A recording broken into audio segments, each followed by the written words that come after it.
أعوذ بالله السميع العليم من الشيطان اللعين الرجيم بسم الله الرحمن الرحيم સર્વે પ્રશંસા તમામ વખાણ અને ગુણ ગીત એ અલ્લાહના માટે છે કે જેના આરંભ માટેના કોઈ સમય છે જેની ગણતરી થઈ શકે, ન તેની કોઈ મુદ્દત છે કે ક્યાંય જઈને પૂરી થાય છે, ન તેની શરૂઆત છે ન તેનો અંત છે. અને અલ્લાહની બરકત અને રહેમત હોજો અગણિત બેહિસાબ દુરૂદો સલામ અને સલવાત થાય તેમના પ્યારા અને આખરી રસૂલ તમામ પૈગંબરો અને રસૂલોના સરદાર અને તેમની પવિત્ર પાક પાકીઝા અહેલ બેત અલૈહિસ્સલામ ઉપર કે જેમના સદકામાં આ પૂરી કાયનાતનું સર્જન થયું છે. આજ ગુરુવાર તારીખ 23 જાન્યુઆરી 2014 23 janvier 2014નું રિવ્યુ de presse અહીં રેવિનિયન ટાપુ ઉપર પ્રગટ થતાં લે કોતિદિયન અને જોર્નાલ de l'île વર્તમાન પત્રોમાંથી અવલોકન કરી તમારી સામે પેશ કરું છું. માટે અમારા ખોજા ટીવી રેડિયો અને એરવેસના માન્ય શ્રોતાજનો, આપ લોકોને આ કાર્યક્રમમાં ભલે પધાર્યા કહીએ છીએ અને અસ્સલામુ અલૈકુમ વરહમતુલ્લાહી વબરકાતુહુ. રેવિનિયનથી આપણે સમાચાર શરૂ કરીએ. આજ ગુરુવારના ફ્રાન્સવા લામી નગર પ્રધાન મિનિસ્ત્ર de la ville ફ્રાન્સથી આવતા અહીં રેવિનિયન ટાપુ ઉપર ઉતરે છે અને 2 દિવસ રોકાશે. આ 2 દિવસો ઘણા કામકાજોથી ભરપૂર છે, તેમાં તેઓ પ્રવૃત્ત રહેશે. અહીં રેવિનિયન તેમજ ફ્રાન્સમાં હવાઈ જહાજના ટ્રાફિકના નિયંત્રક કોન્ટ્રોલર આએરિયન 27 janvierથી 31 janvier સુધી એટલે 27 જાન્યુઆરીથી લઈને 31 જાન્યુઆરી એટલે મહિનાની આખરી સુધી હડતાળ ગ્રેવમાં કામ રોકી આપશે. પરંતુ તમામ હવાઈ જહાજ બરાબર તેમના ટાઈમ પ્રમાણે ઉડતા રહેશે. આને લગતા પગલાઓ લેવાઈ ગયા છે. કદાચ મોડું થઈ જાય પણ ફેર પડશે નહીં.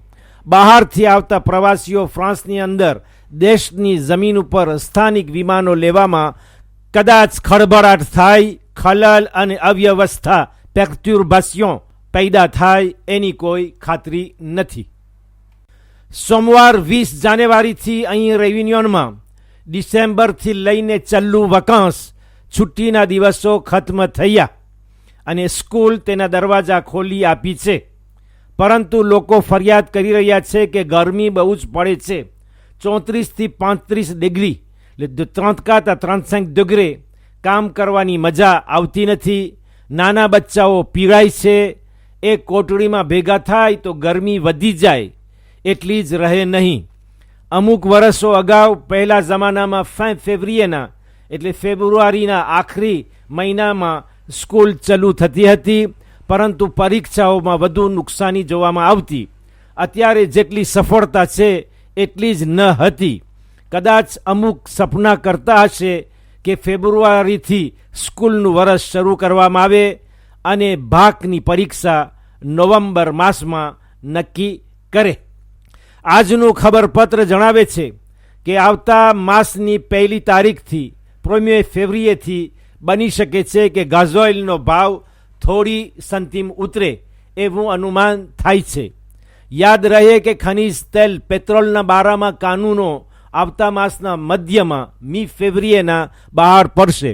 પરંતુ અત્યારે બેઠક ઉપર બેઠક થઈ રહી છે. વાટાઘાટોની આબોહવામાં કોઈ સુધારો લાવી નથી. જનરલ મેનેજર પ્રમુખે પ્રેસિડન્ટ ડિરેક્ટર જનરલ કહ્યું છે કે અગર કાયદો એવો જ જાહેર થશે જેવો અત્યારે છે તો અમે હાથ જોડીને બેસી રહીશું નહીં. બની શકે છે કે આ વાટાઘાટોની મિઝાન ઉપર, એની બાલાન્સ ઉપર હડતાળ ગ્રેવની ધમકી પણ રાખવામાં આવે. રેવિનિયન ટાપુના ખનિજ તેલ વેચનાર લોકોથી હજી મુલાકાત થઈ નથી. કદાચ મંગળવાર 28 જાન્યુઆરી 28 janvier આવતા મંગળવારના રહે. હવે અહીંયાથી આપણે મોરિસ જઈએ. મોરિસ બહાર દેશથી વિદેશી કામ કરનારાઓ, નોકરો અને મજૂરોને હડતાળ કરવાનો અધિકાર મળ્યો છે, droit de grève. જ્યારે કે અત્યાર સુધી મોરિસની સરકાર હડતાળ કરનારાઓને તેમના વતન ભેગા કરી આપતી હતી. જેવી રીતે કે ગઈ સાલ 4 મહિના થયા છે 92 બંગાળી લોકોને 92 બંગાળી બાંગ્લાદેશના રહેવાસીઓને જે અહીંયા નોકરી કરી રહ્યા હતા તેમને ફૌજી લશ્કરના સિપાહીઓ મારફત માનવી મિલિટારી તેમના દેશ ધકેલી દીધી હતી. કમનસીબે તેઓ હડતાળ કરી વિરોધ દર્શાવ્યો હતો, જે તેમને નજીવો પગાર મળી રહ્યો હતો. તેમની સામે તેઓ વિરોધ દર્શાવ્યો. તેઓ એક મશહૂર જીન્સના કારખાનામાં કામ કરતા હતા. આશરે 39,016 ouvriers, લગભગ 39,000 માણસો નોકરી કરી રહ્યા છે, જે ouvriers étrangers વિદેશી નોકરો છે. મોરિસ ટાપુ ઉપર કામ કરી જીવી રહ્યા છે, જેમાં 18,644 બંગાળી એટલે 18,644 બાંગ્લાદેશના રહેવાસીઓ છે, 9,033 હિન્દુસ્તાની છે અને 4,493 શિનવા ચીનના રહેવાસીઓ છે. એટલે કે બાંગ્લાદેશ, હિન્દુસ્તાન, ઇન્ડિયા અને ચીનવા ચાઇનાના રહેવાસીઓ એ મળીને બધા નોકરો એત્રાંજે મોરિસમાં કામ કરી રહ્યા છે. મોરિસ માટે પ્રખ્યાત છે કે દેશ પરસેવાના કારખાનાઓ સાચવે છે, એટલે આતેલિયે de sueur. ત્યાં સેન્ધિકા એટલે નોકરો મજૂરોના મંડળો છે. ઘણી વખત એવું બને છે કે કામ કરનારાઓ શેઠ લોકો તેમના નોકરોને ધમકી આપીને આવી સેન્ધિકાની અંદર મેમ્બર થવાથી રોકતા હોય, એટલે તેમાં તેમના હકનો કોઈ લડવાવાળો રહ્યો નહીં. વિદેશી નોકરો ouvriers étrangers એક મોટી સફળતા જીત મેળવી છે કે તેમને હડતાળ કરવાનો હક droit aux étrangers અધિકાર મળ્યો છે. મડગાસ્કરમાં 319 cas suspect de peste, 319 પ્લેગના શંકાસ્પદ કેસ જાહેર થયા હતા. ત્યાંની તબીબી પ્રધાન કચેરી તરફથી, મિનિસ્ટર de la santé તરફથી આંકડો બહાર પડ્યો છે. 75 બીમારો માર્યા ગયા, એટલે 75 મોર. અમેરિકા ખાતે વ્હાઇટ હાઉસ મેઝોન બ્લાન્ચમાં અમેરિકાના પ્રમુખ બરાક ઓબામાએ 47 આફ્રિકા દેશોને 47 pays de l'Afrique એક શિખર પરિષદમાં ભાગ લેવા આમંત્રણ પાઠવ્યું છે. આવતા ઓગસ્ટ માસની 5 અને 6, 5 et 6 aoûtના, જેમાં મડગાસ્કર સામેલ નથી. વ્હાઇટ હાઉસ બધા આફ્રિકન તે દેશોને નોતર્યા છે કે જેમનાથી અમેરિકાના સંબંધો સારા છે, અને તે દેશોને નહીં કે જેમને યુનિયન આફ્રિકનને અત્યારે રોકી આપ્યા છે. એમ ત્યાંથી આવેલા શબ્દોને ટાંકીને રેવિન્યુનનું ખબરપત્ર છાપી રહ્યું છે. આ બધા સમાચારો લે કોતિદિયન અથવા જોર્નાલ de Lilleમાંથી લેવામાં આવ્યા છે, અને આ કાર્યક્રમ તમને રેવિન્યુન ટાપુઓ પરથી સૈન્યની રાજધાનીથી પેશ થઈ રહ્યો છે. અત્યારે તમે ખોજા ટીવી રેડિયો સાંભળી રહ્યા છો.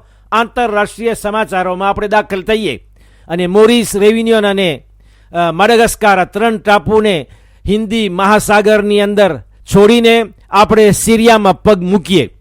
સ્વિસમાં આવેલું એક નાનું ગામ કે જ્યાં 25,000 થી 30,000 માણસો વસી રહ્યા છે, મોન્ટ્રેઉ નામનું, ત્યાં પહેલી વખત સિરિયાના ઉકળતા પ્રશ્નનો ઉકેલ લાવવા ખાતર સિરિયા સરકારના પ્રતિનિધિઓ અને સિરિયામાં વિરોધ કરનારા બળવાખોરો વચ્ચે એક કોન્ફરન્સ મળી છે, જેમાં ગઈકાલ તો શબ્દોની મારામારી હતી, ગેર de mots, અને બશર અલ અસદના ભાવિ માટે એક મત થઈ શક્યા નહીં. dialogue de sourds.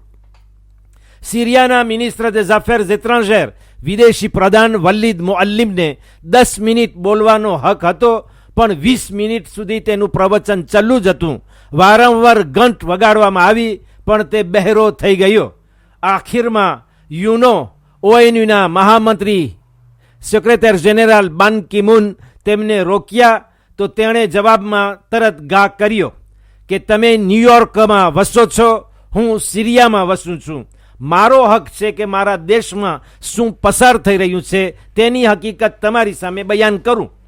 એ જ પ્રમાણે અમેરિકાના સરકારી મંત્રી સેક્રેટરી રહેતા જ્હોન કેરીએ જ્યારે એમ કહ્યું કે તે અશક્ય છે, કલ્પી ન શકાય તેવી વાત છે, ઇમ્પોસિબલ, ઇનિમાજિનેબલ, કે આવો માણસ કે જે પોતાની જ વસ્તી સામે આવી ક્રૂરતા, હિંસાભર્યા વ્યોલન્સ વર્તનો દાખવે, તેને દેશનું શાસન ચલાવવાનો હક રહે.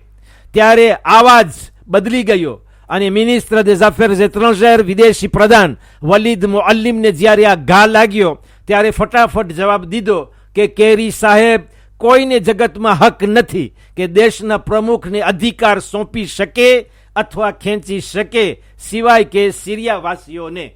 બસ મારો પણ બોલવાનો હક અહીં પૂરો થાય છે.